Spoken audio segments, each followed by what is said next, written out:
حي على الفلاح.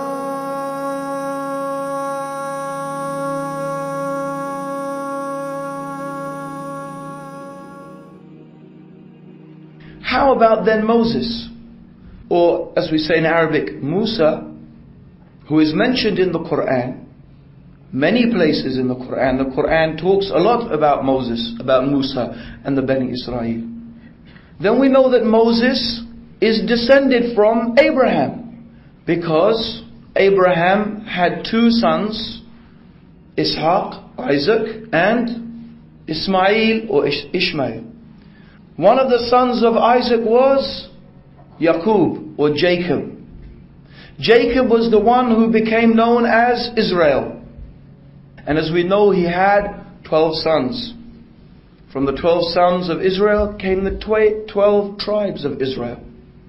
And from those 12 tribes came the descendants of Israel, Bani Israel, from whom Moses was one of them. He was one of the Bani Israel.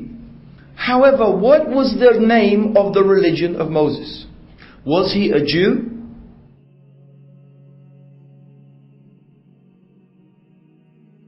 If we examine the origins of the term Jew, the word Jew actually comes from Judah.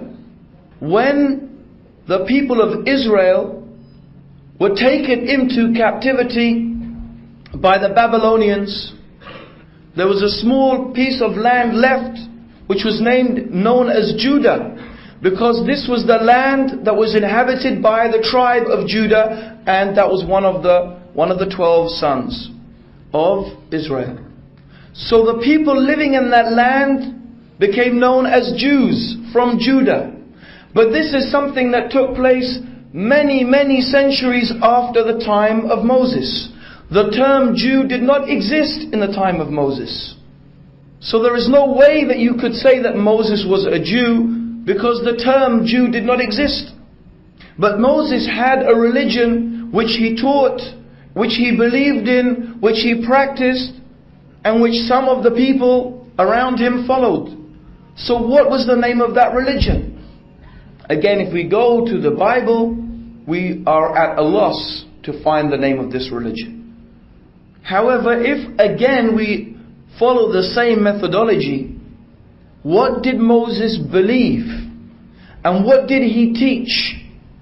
We find the same fundamental message as Abraham.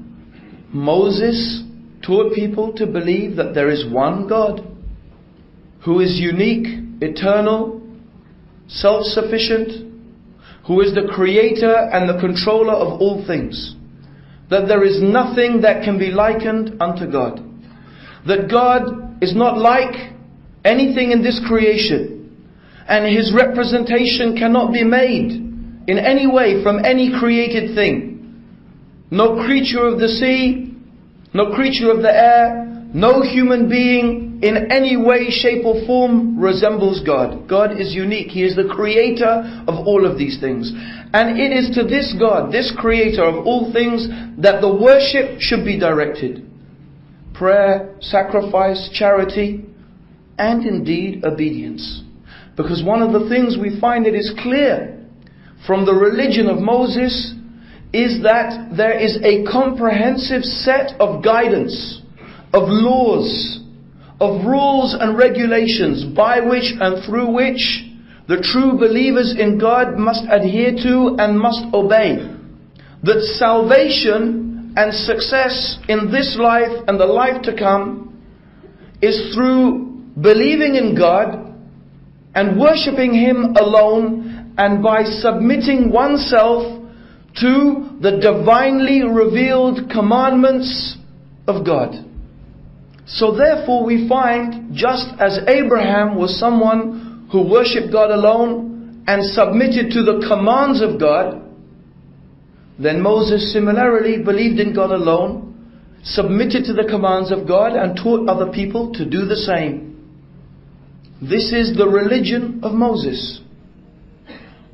However, today, the religion that is attributed to Moses, which they call Judaism, which of course in fact in reality is not only considered to be the religion of Moses, but the teachings of other prophets as well, seems to tell a different story. Because Judaism, at least Orthodox Judaism, teaches that salvation is from being a Jew. And that in order to be saved, in order to get salvation, in fact in order to be able to get to paradise, you have to be born of a Jewish woman. In fact, a friend of mine in England had a conversation with the former chief rabbi, and he asked him these questions. How can a non-Jew go to paradise? And he replied that it is not possible. If you want to go to paradise, the only way that you can get salvation is by being born of a Jewish woman. And that the rest of humanity must go to hell. And this has developed into a religion that teaches that salvation therefore is by right of birth, not due to one's obedience and submission to God. Although they may acknowledge that a Jew, meaning someone who is born of a Jewish woman, who is sinful, may be punished for their sins, but eventually they will go to paradise. And that paradise is for them. However, we find in reality, this is not the teachings of Moses. This is something that has been attributed. This is an idea that has accumulated over time. That the original teachings and the original pure monotheistic religion of Moses, that one should worship God alone and submit to Him, and that is the way to salvation, has been changed and corrupted into a type of nationalist religion. Now, unlike Abraham and unlike Moses and unlike Jesus, we actually know the name of the religion that was taught by Prophet Muhammad. Because the Qur'an clearly tells us that the name of this religion, it is called Islam. You see, because they say Christianity and Judaism, so they think we're the same, so they call it Mohammedanism. Even though clearly our religion has a name that is mentioned in the book. The name of the religion is Islam. And the followers are called Muslim. And what are the fundamental teachings of Islam? That we are taught to believe that there is one God, who is the creator of the heavens and the earth, the controller of all things, who has power over all things, that He is the sovereign and He is the Lord, and that He alone is worthy of being worshipped. That we should not worship the moon or the stars or any of the created things. We should not worship other human beings. That we should direct our worship only to God. And that we should submit ourselves to the divinely revealed commandments, to the laws, to the way that God has revealed for the benefit of all of mankind. So therefore, just as Abraham and just as Moses and just as Jesus, Muhammad also taught to believe in one God and submit to Him. The message of Abraham, the message of Moses, the message of Jesus, the message of Muhammad was in fact one message. They all worship the same God. They all call people to worship and believe in the same God. And in fact, they call people to essentially the same religion, the same way of life, the same means of attaining salvation. And that was to believe in God, to worship Him alone, and to submit to His divinely revealed commandments. If you translate that into Arabic, you have the word Islam. So therefore, Abraham himself was a Muslim who taught Islam. And Moses was a Muslim who taught Islam. And Jesus was a Muslim who taught Islam. And Muhammad was a Muslim who taught Islam. And the true followers of all of these religions were Muslims who followed Islam. One God, one religion. So that God did not reveal different religions and thus cause confusion and conflict.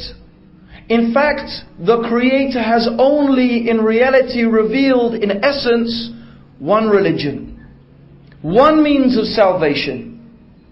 But in reality what has happened is that the people have changed and corrupted and distorted that message. The original message and the original teaching of the prophets was one. They were all brothers one to another in the sense that their religion was the same religion. They worshipped the same God and received revelation from the same God. It was the same angel Gabriel who brought the Torah to Moses, who brought the Injil or the Gospel to Jesus, and who brought the Qur'an to Muhammad. But it is the people who, due to their pride, their greed, their hatred one for another, their love of the world, and their following of their desires, and their speaking about God without knowledge. These are the things that cause them to go astray, to corrupt the message, to corrupt the teachings of the messengers, and to invent for themselves their own religions. Although they ascribe them to God and they ascribe them to the prophets of God, in reality the prophets were free from those things. And this is why the Prophet Muhammad, may God's peace and blessings be upon him, he said, the religion of God is like a beautiful building, and the people go round this building, but there is one brick that is missing. So the people say, oh, what a beautiful building, but if only this brick was in place. The Prophet ﷺ said, I am that brick. I am the one who has completed that religion, and the religion has been perfected through me. And just as if someone who believes or who believed in Abraham and came to hear about Moses could only be a true believer if he believed in Moses. Because how could you believe in one of God's messengers and reject another? It is the same as rejecting God. You cannot pick and choose and say, well, I like this messenger and not that one. No, you must believe in all. So if one was a follower of Abraham and Moses came along, one is obliged to follow Moses. And for those people who claim to follow Moses, then when Isa alayhi salam came and he was indeed the Messiah for the Bani Israel, he was the expected Messiah, then it is obligatory upon them that they must believe in him and not reject him. Because to reject God's chosen messenger is ingratitude and indeed infidelity, disbelief in God. Similarly, every true believer in Isa, in Jesus, every true believer in Moses, every true believer in Abraham must also believe in God's final messenger, Muhammad. May Allah's peace and blessings be upon him. If they are true to their claim that they love God, and they are true to their claim that they believe in God, and that they are true to their claim that they want His pleasure and that they want to be saved from His wrath, then how can they reject the messenger that He has sent down for the benefit and for the guidance of all of mankind?